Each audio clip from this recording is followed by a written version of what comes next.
Welcome back, everyone, to Show and Tell. After a short summer break, we are back for episode 29. Today, I am super excited to be joined by the Sultan of Sultai, the Titan of Suns, the Colossus of Blightsteel, the Queen of Cardboard, Beth. Beth, thank you so much for joining me today. Thanks for having me. I've been waiting all day for me this do little that. Sandlot quote. I was like, I'm going to do like this Sandlot thing. I don't know if anyone's going to get it, but I'm like, yes, this is happening. Very excited. I love that movie. That movie, I think it holds up too. It's like a classic. Sandlot is a classic. I hope you've seen the Sandlot. Otherwise, this joke is going to fall flat very quickly. I have seen The Sandlot. It's been a while, but I've seen it. Awesome. All right. Very cool. Well, Beth, again, thank you so much for joining me today. I always like to tell people when they come on, I always like to start at the beginning. So talk to me about what got you into playing Magic. Like, what was your first foray into Magic? Ooh, I started playing Magic in middle school. So I had a family best friend who I would go over to his house and we would play video games and we would play Magic. I wasn't able to have my own Magic cards, so I really just played there, and I like to play worms and vampires and all kinds of, just jank decks. So that was like my first initial foray, which did not last past high school. Okay. Because interests change and I was a girl and all kinds of reasonings. Plus my family wasn't really super interested in me getting into a card game. So I didn't get back into it until I joined the military. Oh, okay. And I played off and on throughout the years with the military. As people do, you get into Magic and then you sell your whole collection, then you get back into Magic. Yeah. But then a couple years ago, actually, after the pandemic, I had kind of a post-pandemic where one of my kids had a medical issue and I felt like I couldn't travel. I had to close my small business and I felt trapped at home. Yeah. Like I couldn't go anywhere. I didn't really have any local friends. And I'd been creating content off and on, video games and that kind of stuff, but I hadn't really found a way to connect in my real life. And in an effort to do so, I had started hosting board games at my house. Oh, that's and fun. at one point, one of my friends had seen that I had like the Friday Night Magic set up there and was like, why don't we play Magic? And I was like, well, because, it's expensive and I'll get addicted and all this and all that. Flash forward, here we are. But I went from there to like playing a little bit of Magic in person to kind of looking online to see what kind of Magic was available online. And I have Arena. It's a game that I play on my phone, but not really seriously. And so, like, obviously most streamers are Arena streamers, but then I found out about Spell Table, and that kind of changed my whole life because it was a way for me to connect to actual people, talk to them and, like, get to know them, and also play the game. And I didn't have to worry about leaving home. So it was a perfect solution. And within a couple weeks, I changed my entire online persona. My community actually voted on Queen of Cardboard for a new name. Okay. And I was born. That's funny. What was your name before Queen of Cardboard, if you don't mind me asking? Googly Moogly. Great, Googly Moogly. All right. Well, Yeah. I mean, that's a great name. I can understand why you might have shifted to Queen of Cardboard for like Magic focused content, but isn't it? It's funny that I was actually just talking about this a little bit to someone the other day. How like sometimes we find ourselves creating like personas in like these different like communities and areas. So I used to, so way back in the day, when I had an Angel Fire Mega Man website. So Mega Man, I used to be like super into Mega Man, and I don't have it up. I have a wall scroll that Peachy Pop Costa placed in because I got so excited talking to her about Mega Man. But I had like a website, and like I think at the time it was back when like people just didn't really have websites where like anyone could make one. So if you spent some time on yours, like you'd probably get some interest. So I think at the time I might have been fairly well known in the Mega Man community. Okay. But like my name in that community was Aero, like AERO, like that was my Mega Man character, and I had like a custom sprite, and like he used a beam scythe as opposed to like almost like a lightsaber and all that, green armor and all this kind of stuff. So wild, like how that was a character I was back then. And then I feel like you're telling me about your persona right now.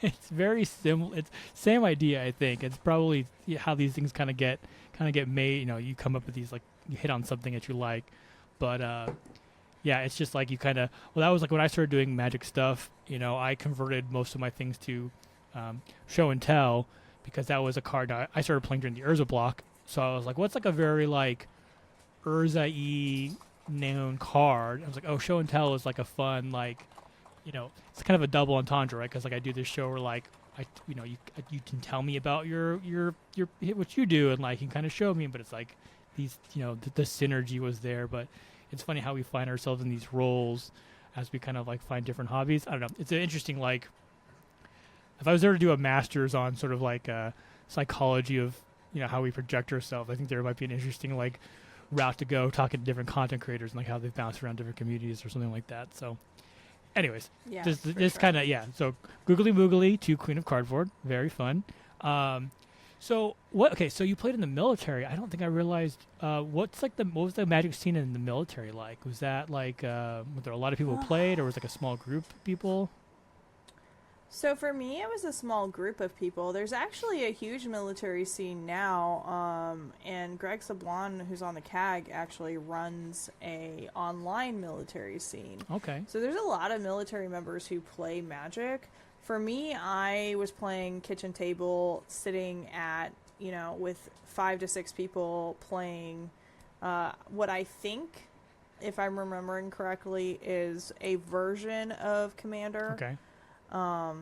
But this was a long, long time ago, like 2013, 2014. So yeah. Yeah. But yeah, there's a lot of nerds in the military, especially in the military intelligence and signals communities. That makes sense. Yeah, I could imagine. And as soon as you find, oh, you play Magic, like you find those people pretty quickly. I remember, like, so for me, I really got back in, like you kind of mentioned, like Magic for a lot of people tends to come in waves. You play a lot for a while, and you don't play for a while, and you play a lot for a while. I had one of these resurgences in college, and this would have been, 2004, and we all kind of figured out, we had a small group of people who were into Magic, and I'm going to cough, excuse me. And we got together, and we all started playing together, but this was pre-Commander, pre-EDH. I think the most unique format we played was Emperor. Did you ever have you heard of Emperor before? I don't know if it's still. I have not. It's really like, I think the idea is it's like 3-on-3, and there's like 2 teams, so 3-on-3, and each side has an Emperor, and then there's 2 like knights, and you can't actually attack the Emperor's life total until you kill the other 2 people first or something like that. It's been a long time, but anyways, it's just I feel like Magic players, as soon as you kind of get a whiff, like you just kind of, it's like a moth to a flame. Right? We find our own pretty quickly, which is pretty fun. So, but again, that was a lot of that was kitchen table. You're talking about you had a Worms deck. I remember when my favorite card growing up was Crawl Worm, and then I found Scaled Worm. I was like a 7/6, like yeah, oh. That's amazing. Yeah, mine was blown. Like my friends, like they were like, "That's too. What do I do? I don't know." I was like, "Yeah, man, I don't know. You lose, I guess." Like Scaled Worm, like it's like those. I'm honestly a little bummed that like Worms have not made a comeback. Like they're still not good. No, I'm surprised with how they like to kind of like revisit old archetypes and like update things. Worms really haven't gotten that sort of love as some other. No. Creature types have, but maybe it's coming because we just got some Sliver love last year. Yeah. Eldrazi got like huge amounts of love. Phyrexia got some love, so Yeah. it's possible. Our favorite villains, the Worms, coming back. Yeah, start tweeting at Gavin right now. Gavin, just where are my Where's worms? my worms? Yeah, where are my worms at, man? I don't think I might do it. If I will, I might do if it. you do, well, let's get the hashtag can of worms MTG. Like let's go. Let's get them worms back. But that's there's something about those early days when you start playing and like you just throw a deck, throwing a deck together of what you have and just really kind of getting out there, and it's amazing how far the game has come, but it's like sometimes there is some nostalgia for that old just grabbing a deck and sitting at a table and just playing whatever. Yeah, for sure. So okay, so you came back, started playing. We're playing maybe Commander, maybe like an early version EDH. When did you kind of discover Commander? Was that kind of like, oh, this is what I've been looking for in Magic? Was that kind of like a light bulb moment for you? Yeah. I think that's when I came back to Magic this about 3-4 years now. And yeah, holy cow. I was thinking about when the pandemic was. Yeah. And yeah, it was definitely like, okay, well, we could play this, 60 card Friday Night Magic deck, or we could just go straight into Commander. And honestly, Commander was just immediately lit everything that I want to do, because I'm not a very competitive player. I like a casual game. I like taking the time to do my own thing. I don't really like metas. Yeah. So Commander just hit all the boxes for me. Yeah, I think if you've been playing the game long enough, there's something about like playing with old cards that may not necessarily have a home, that aren't super competitive per se, but like, oh, in Commander, like, yeah, you can find some way to use them to some degree, right? Like maybe this isn't like a CEDH level deck or a high power deck, but like you can run something in like in your worms deck and you're gonna go out there and like there's enough things you can do, and all of a sudden like, oh, like I won with all my worms, like, sorry. Yeah.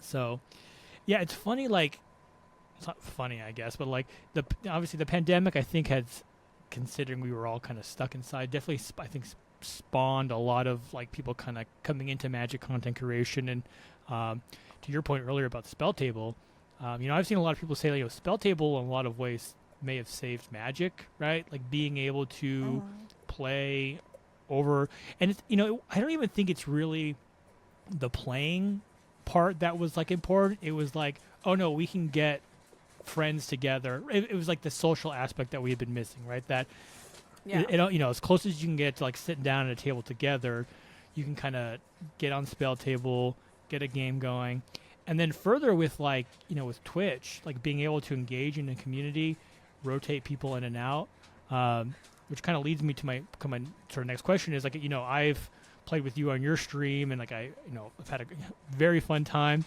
A little scary. You get that bloodlust when you look at me sometimes. I'm like, Beth's coming from. But so I just want to talk to me about like what was the idea, or what really pushed you to like start streaming and hosting your own streams? Because I talk to a lot of people who host streams or just do content creation in general, and like there's a lot of work that goes into like a good stream, right? Yours, you have almost like an assistant, Light, right? I think it's Light who does Trap, excuse me. Trap does sound effects and like a soundboard, and it's like a very well produced show in a way, which is which is awesome. It's like that extra little effort that makes it just that much more fun to be on and to watch. Like, so like, what was for you like, oh yeah, I want to start streaming. Like, this is the thing I think I can want to put my time and effort towards. I don't think I thought of it as a job. I just thought of it, I was already making content and I just did it. I was like, when all the lights click and you're like, this is exactly where I want to be. This is exactly what I want to be doing. This is so cool. I'm having so much fun. It was just like, why don't I click the button on this instead of what I'm already doing? Yeah. So I play video games, and I've played video games since DOS. My uncle was a computer programmer in the early 90s and still lived at home because he was in college. And my grandparents raised me, so we lived together for a short period of my life. And he like would make DOS games for me. So I've always played video games, but what I've learned as I've gotten older is that it's harder for me to connect when I'm playing a game by myself. Yeah. So like if I stream Diablo, for example, is something that I used to stream, and I'm just sitting there and I'm going through the dungeon and I'm doing the thing and I'm, I'm not really talking, which is not entertaining per se. Like, but I don't think that if we're talking about how my content evolved and changed, I think it was really seeing the community and seeing the community evolve and getting to go to events and like see how giving the Magic community is that really evolved me into who I am today and wanting to do charity work and wanting to have a community driven stream because previously I was just playing games to play games and put it on the internet. I didn't really know what my goals were. I didn't really like think I was gonna go anywhere with it. I was just doing it. And then switching to Magic and watching, I think one of the first light bulb moments for me, and this is going to be crazy, but it was when the I Hate Your Deck drama started. Yeah. Because I'm a woman on the internet, and I have experienced all kinds of misogyny and hate and uncomfortable things. And I've never watched a community just shut the door on somebody, especially a large creator, a Hollywood director, so quickly because a woman spoke up. Yeah. And that really was just like, holy cow. There's something here more than League of Legends, than COD lobbies, than, even Diablo. I had experienced this kind of like, oh, you're a girl situation. Yeah. And so it really, I, for the first time, like, saw an opportunity for someone who's not 20, who's not, skinny and cute, who's not wearing bunny ears all the time. Like, I can be myself, and I can build something, and I can also show people that there's a space there for people. Yeah, that's, one of the main reasons, like, I wanted to have you on is because of your, your work in creating very open and welcoming spaces. For me, the biggest like idea behind the show is community, like the importance of community and the importance of a safe, welcoming community. It's important to realize like there's so much gatekeeping in like a lot of nerd spaces. I think that's what's been kind of to your point, why I think Magic for me has been very interesting to be and enjoyable to be a part of, is because you see a lot of people advocating for no, this is a space for everybody, and we look out for our own when we need to. And yeah, I mean, to your point, like, yeah, that the I Hate Your Deck drama was very impressive to see how, I think we cut out a bad part of the community, and that's part of like building a community. Because a lot of times, like, it's very easy to like, well, maybe this person learned their lesson, or maybe it won't happen again. But like, you have to cultivate a community, and that sometimes is like, it's difficult, and it takes people speaking up and standing up, and you don't often see that, or there aren't enough advocates out there to kind of make those calls. And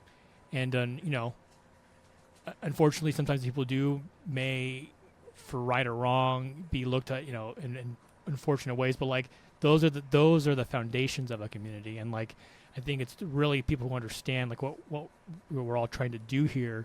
It's important. No, it's very important. And I think like why I've been so, we were talking beforehand. Like, I first met you, God, was it a year ago? Was it last year in Vegas? I gave you a ride, you and some other people to, I don't even remember what it was called anymore, Area 50 something in Vegas. It's Area 51. 51. But we all got in my car, and I was listening. Shout out to it's a podcast. It's called Story Lords. It's a comedy, fantasy / sci-fi / like Twilight Zone podcast. But we got in, and it was playing one of the fantasy things, and it was something about goblins and booty. I don't know. It was very awkward for me. I was just like, okay. But, that was the first time I got to meet you. And then for the rest of the show, like anytime I walked by, you would say hi. We would kind of chat. It was very like, for me at that event, as someone who kind of goes to these things, like I go to most of these cons like by myself. Like I drove up to Vegas by myself for that one. Luckily, I have a friend who sometimes comes in, who just like he just works in the room or works out, and like we'll go out. He's like, yeah, if you don't have anything going on, we'll go gamble or get food or whatever. But if you're gonna do something, like whatever. But like for the most part, like I do these things by myself. So like when I'm wandering around that show, I sometimes deal with like the stress of like, what am I doing here? Like why did I come? Or just like the overwhelmingness of like what I'm trying to do. But like just seeing a friendly face, like someone walking by, you're like, hey, like we sit and talk, and it's just like you've known you. I mean, at that point, I can remember specifically. I think it was like a late Friday. You'd known me for really 24 hours, and like you sat and talked with me for 10 minutes just about like your day, like like talk about, oh man, it's been a day, it's been great, but I'm so tired, because it's like those things are exhausting. Like and as someone who just goes as like a whatever, like I can only imagine someone who with a community and like people kind of know who you are, and you're kind of well known, right? Kind of a big deal. You're a big deal to me, first off, let me just point that out. But like I can imagine those things being they're draining, they're emotionally draining. But you still took the time to kind of just have a little chat with me. So like, that's the kind of thing. Like, those are the sort of interactions with the people that I want to highlight. And that's why I'm again very glad to have you sitting down with me today and talking about what we can do and like what it means to, like, what does it mean to like make a community, right? Talking about streaming, you kind of alluded to it earlier. Like you do a lot of charity streams. A lot of your focus is related to like using the game and the community to pursue like these kind of important causes, right? I have your website up right now. Your charity events, Magic for Mental Health 2022, Phyrexians for Uvalde, reproductive rights, Cardboard Community Charity for Las Vegas, the Sheldon Memory Charity Stream. Like this is like something like to take upon yourself. Like it's an undertaking, speaking probably to one of the more recent ones, the Sheldon stream, that was a huge loss to the community, for people who were close to him. I never unfortunately got to meet him, but like I knew who he was. I knew the impact he had in the community. And just to see, a figure like that, the ripple effect he had on everybody. And then to organize, I mean, I think you said it yourself, like there were too many people who wanted to help out, right? So yeah, not only are you dealing with trying to set up something, but like the amount of like just the logistical work on top of like the emotional weight beyond everything, like not everyone can do that, so that's the kind of stuff I don't know if we highlight enough in our community. And it's I know like you're not doing it to be like get the pat on the back, right? That's not why we do this kind of stuff. But like I do think it needs to be called out probably more often. It's impressive. Like I hope like how impressive the work you have done is. And if you haven't heard it recently or enough, let me tell you right now, like the work you do is important and it's impressive. So thank you. I got a little verklempt myself, and it's important. It's like important stuff. Like I think it's important to talk about.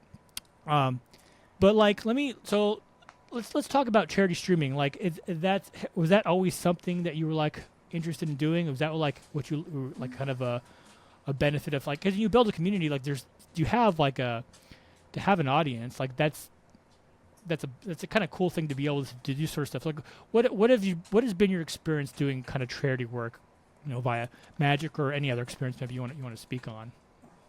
Yeah, so I actually got started doing charity work when I was still doing variety gaming.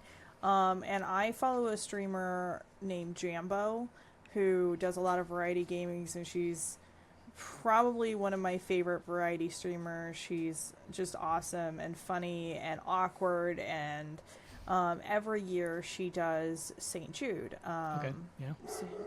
And so I had done that 2 years in a row before I started doing magic streaming.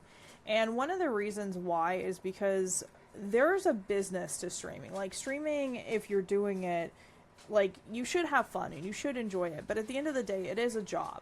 And you have to have a goal. It's not just you turn on the button and your goal is to turn on the button. Like, you have to get past that part. Like, first part, turn the button on. Good job. What's the next thing? And for me, I never was a person who needed the money. I'm very fortunate that I am pretty good there between my husband and I. So I struggle to ask for money, which some streamers do amazing. Like, they're like, hey, sub, bit, do this, do that. And I hate it for myself. Like, I would never tell someone don't do that. Like, get your bag however you're doing it. But for me, for Beth, I would just not do it entirely because I hate it. I hate it that much. It just makes me physically uncomfortable. But I recognize that I have a platform, and I recognize that if the money's not going to me, well, where could it go? Yeah. And I don't have no problem asking you to give up your Starbucks for the week to support a charity. And that's kind of where that idea started. So I started with St. Jude, and then I worked with a couple different organizations, including Praters for Change, and also Hobbs Q, who is now my co-lead for Community of Cardboard charity events. So we just started last year with the Sheldon Stream working together. We've worked together on a few other events, but the Sheldon Stream was where we really committed to the idea that we were going to work together officially. Mm-hmm. And we did that stream. Obviously, it was a huge success. And we do the NAMI stream as well, the Magic for Mental Health stream every year. And kind of got an idea of how we want things to work for us. And, I mean, I can say we've been pretty successful as we've raised over $70,000 for charity. Yeah. But switching that back to, how that helps the community and how the community is, we have a lot of people out there saying that the community's trash or the community's this or the community's that. I'm really blessed to have been mentored by Sheldon. And one of the things that I got to watch and witness was how he treated people. And as long as someone was willing to be communicative in a respectful manner, he was willing to listen. Oh. So it didn't matter if they disagreed with him. It didn't matter if they wanted this banned or that unbanned. He tried to give as much of his time to people as he could.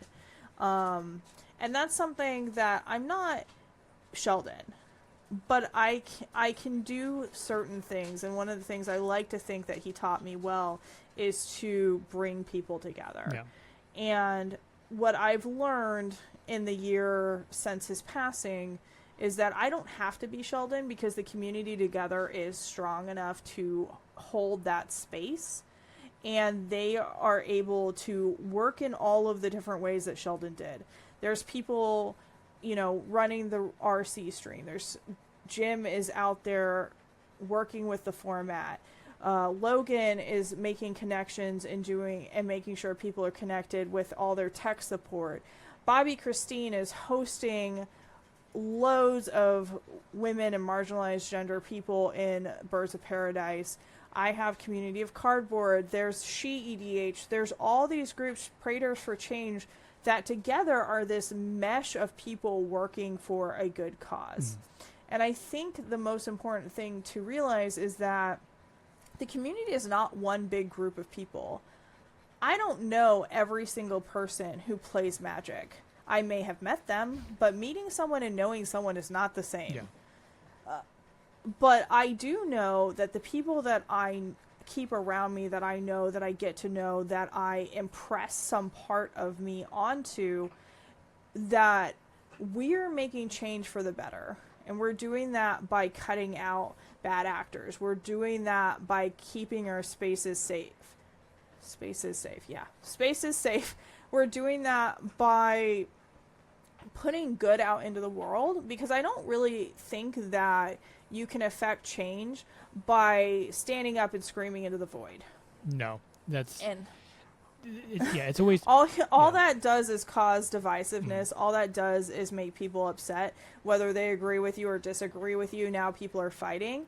I think that the best way to affect change on a greater way is to affect those people around you, because everyone that I know knows people that I don't. Yeah. Right? So if we're affecting change, those ripples get bigger and bigger as they go.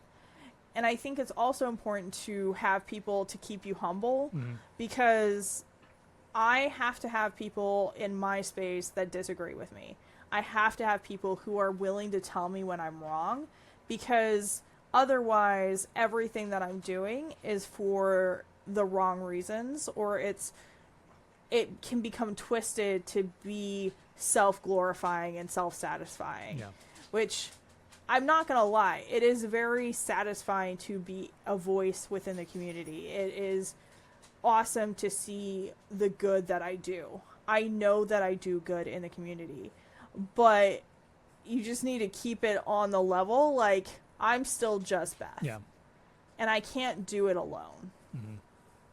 Yeah. No, it's well said. It's, I think so many people get into like content creation and they want the community and they want the audience, but they don't understand like the responsibility that comes with having an audience. And that's how you can kind of get people who just, like most things, like if you get in something for the wrong reason, it's probably not going to work out great in the long term, right? That's not, it tends to be how like those things sort of play out. So, I think you're right on target with what you're talking about in terms of like trying to be all we can do. And it's like the same reason I stopped arguing with people on Twitter and Facebook about politics, right?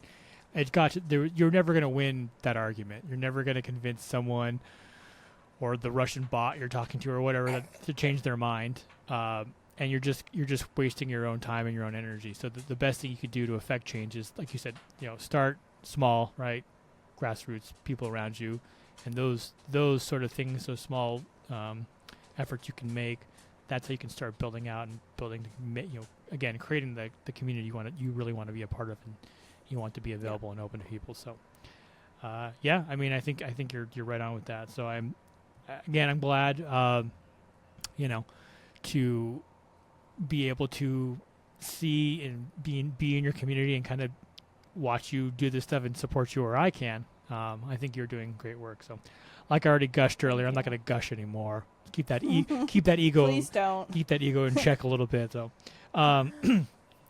so anyways, let's move on to something a little less heavy, maybe. But I want to talk about. Well, you mentioned the birds of paradise. So I've had a few probably a good amount of birds on this show. Do you what are the birds to you? Like what has it meant to you? That group and like their mission. Like what if if you were going to kind of talk about your experience and what you think their goals have been and successes, and like how you feel about that. It's been a very popular group, I think, and I think they've done a lot of good creators. A lot of good focus. Like what is your feelings on that, on being a bird of paradise? I think being a bird is the opportunity to affect the community on a greater level. So my role in birds isn't completely defined as of yet. Obviously with Bobby Christine, she's just had a major health issue and there's some reorganization, and they brought on, I think, 20 something new birds. Yeah. There was a big expansion. Was that May? So 2 months ago? About 2 months ago, I think. Yeah. And I think that birds is the way to... Doggies. Yes. I think birds is a way for people of marginalized gender to find their own equality. I know that for me growing up that I was always participating in boys events. Even Magic was a boys thing, and football. I wanted to play football. I would join the army. I've my whole life been surrounded by male figures. And at the time I didn't realize like how lonely that was. But as I've gotten older, I've realized that that was like very debilitating, especially as a woman, that kind of changed my mindset about other women, which really is not, I think it's the way that misogyny wins overall, is that a lot of women are so separate from each other because there's this idea that we're competing, or that we have to, if I get this, well then, she can't, or if she gets this, then I can't get it. It really narrows the thinking into that you're competing against all these different women.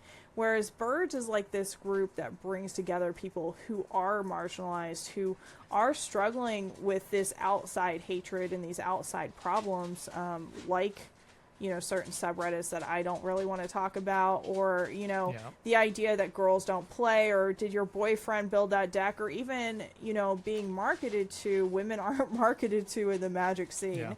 And it's all of these, like, kind of quiet microaggressions that add up. Mm-hmm.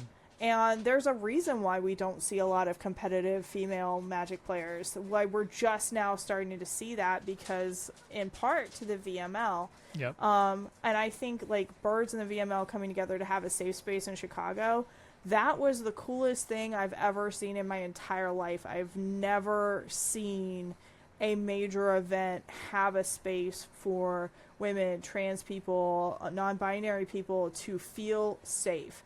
Because there's no amount of protection, there's no amount of staff in any game, in any location, that can keep every single aggression from happening.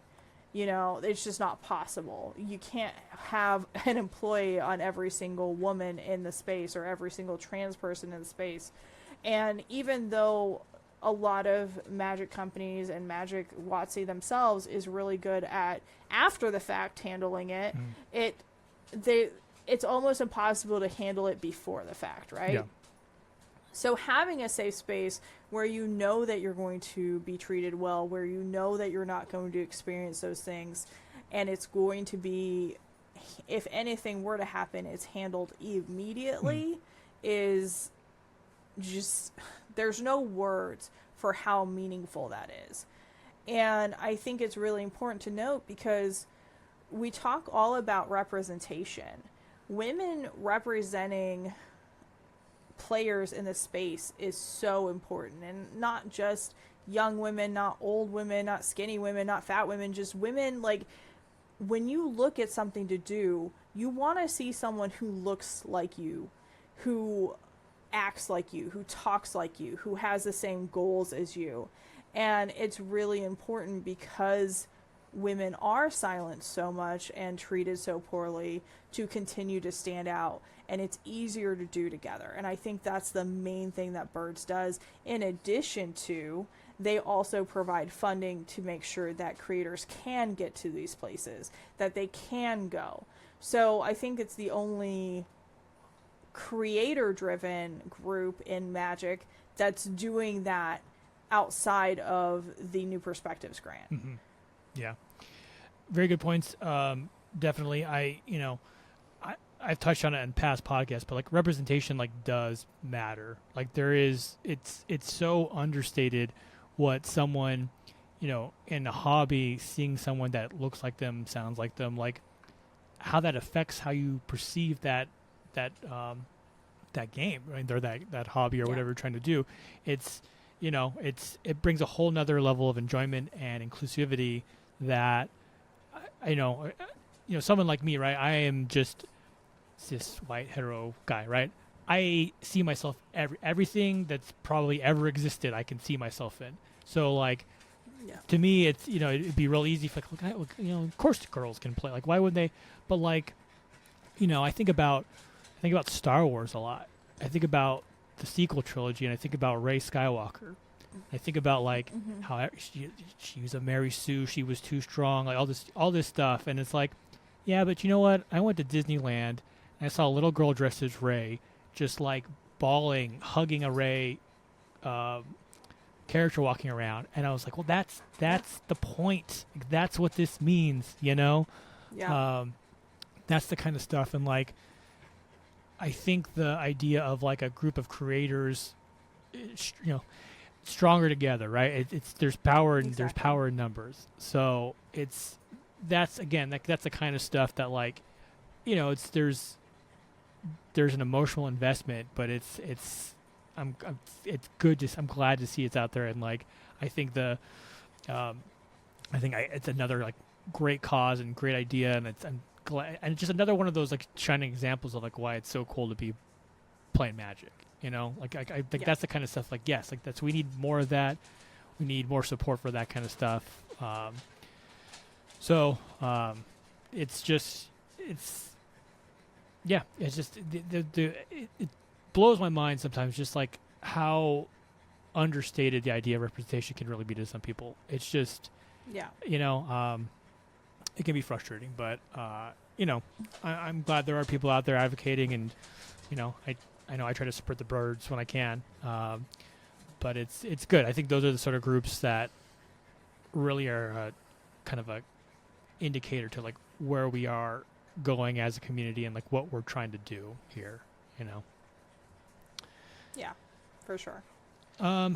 So I also, you know, I wanted to kind of touch on I was doing some research, and I do believe you've written also a few Magic Mhm. articles.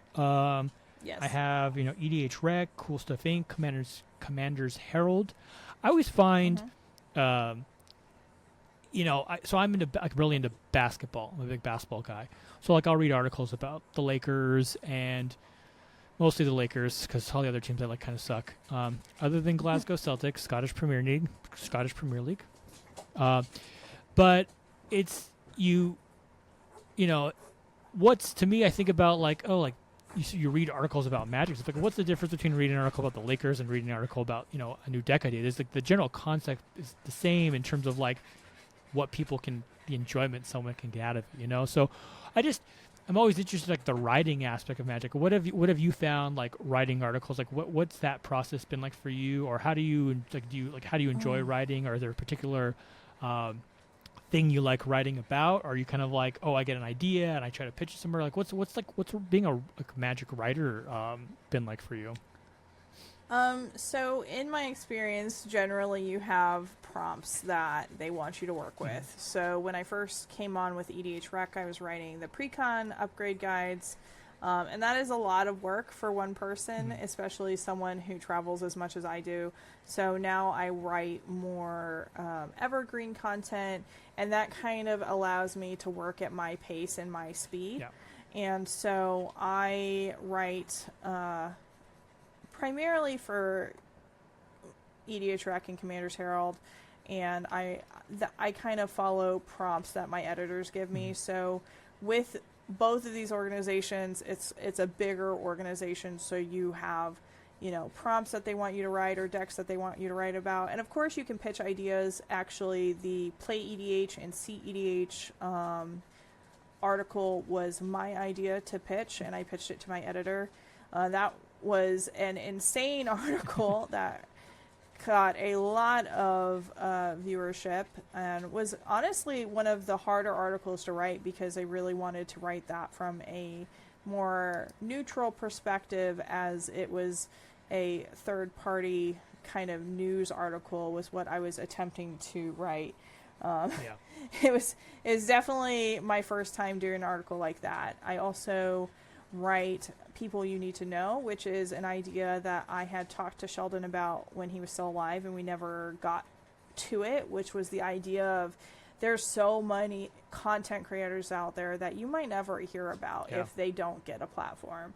So People You Need to Know is the idea that, hey, you probably don't know this person. Maybe you do, but if you know them, what do you know about them? And trying to get people to know more about these smaller and mid-sized content creators. Yep. Yeah. That's well, I that's one of those things where like there's so much content out there, and it's so easy to overlook some like just really cool stuff, Mhm. right? So I think that's a very cool idea, like being able to kind of like highlight creators, and it's kind of what I like to do here when I can, depending on usually it's Yeah. people I meet. But yeah, that's anytime you can advocate for people, I think that's always fun. Um, Obviously, Absolutely. what I enjoy doing. So, and as someone I never really had to write, did a little writing, but I was I was like this close to being a photojournalist as like my profession, but it was like right before. Well, it was right when newspapers were kind of almost collapsing, and now it would have been miserable because everyone just takes pictures on their phones, and why do you need a staff photographer if I can get the picture immediately? So, always think about that sometimes. But a lot of photojournalism in college, which was pretty fun. So.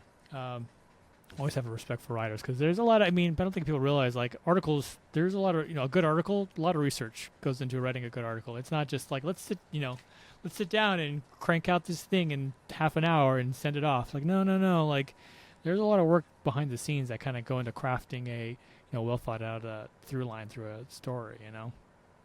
Yeah, and don't ever make a mistake in a magic article because everyone will tell you. Oh yeah. That's, you'll never live it down. That'll be with you till the end of time.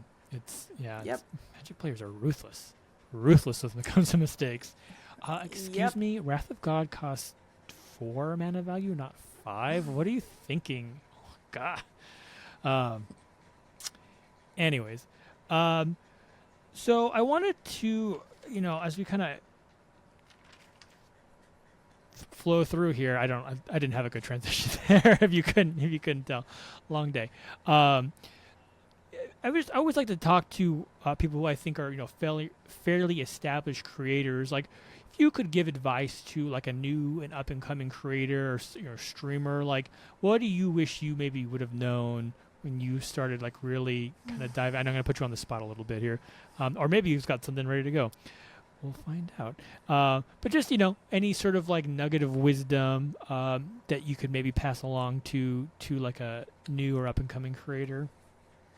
I would say that don't get into content creation for the money, as we said pre-recording, but also write down your goals from the very beginning, whether they're big, they're small. What are you actually trying to do? Why did you start content? What is fun for you and what are you good at? And stick to that. And I would impress that there are going to be deals that look great, that look like exactly where you want to be, but it asks you to do something that's not you. And I would say don't do that, because that is probably the biggest mistake that I've made, is trying to fit into what someone else wanted for me, because of a brand deal, or because that's what I thought I should be doing, or I thought I should be like this person. You out there are not Queen of Cardboard. You're not Beth. You're not Drew. So you could do content that's similar to mine. You could be inspired by me. You could be inspired by Drew. You could be inspired by, a bigger creator, the Professor, or Gavin Verhey. I don't know. There could be someone out there that inspires you. That's great. Stick to what you are good at, what makes you happy, and remember always why you started. Yeah, that's, I think, some very good advice. I've talked about it with other creators. So many people think being a content creator is just hopping in front of a camera, turning your stream on, or hitting record.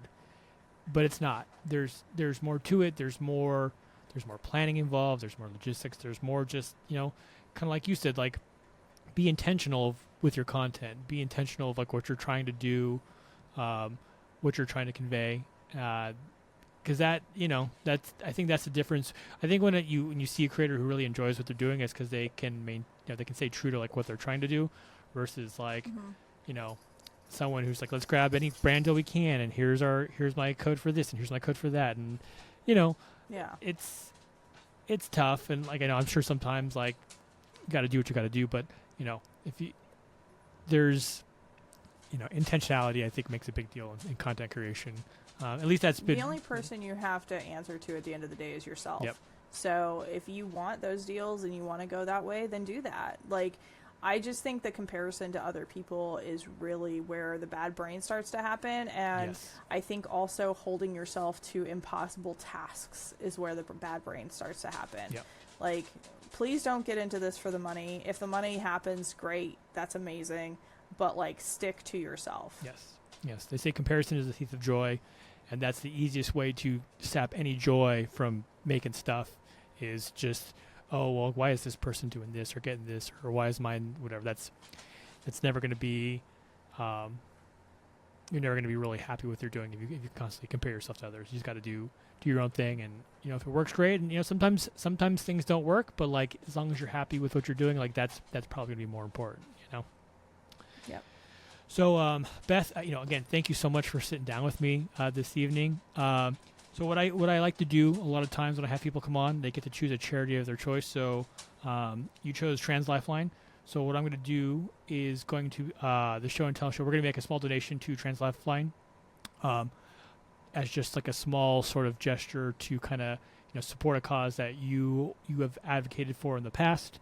I mean, trans people are in not great places right now. Like the future is, it's sad to say, but like their safety is very much like not guaranteed. We live in very scary times. I've never been afraid to get openly political. I just don't know, but like there is a future where like many trans people are in danger. And charities like Trans Lifeline are very important to help get them necessary information and resources to,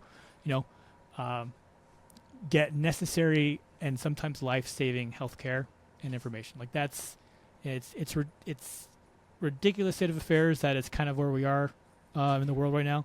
But we just have to keep fighting on.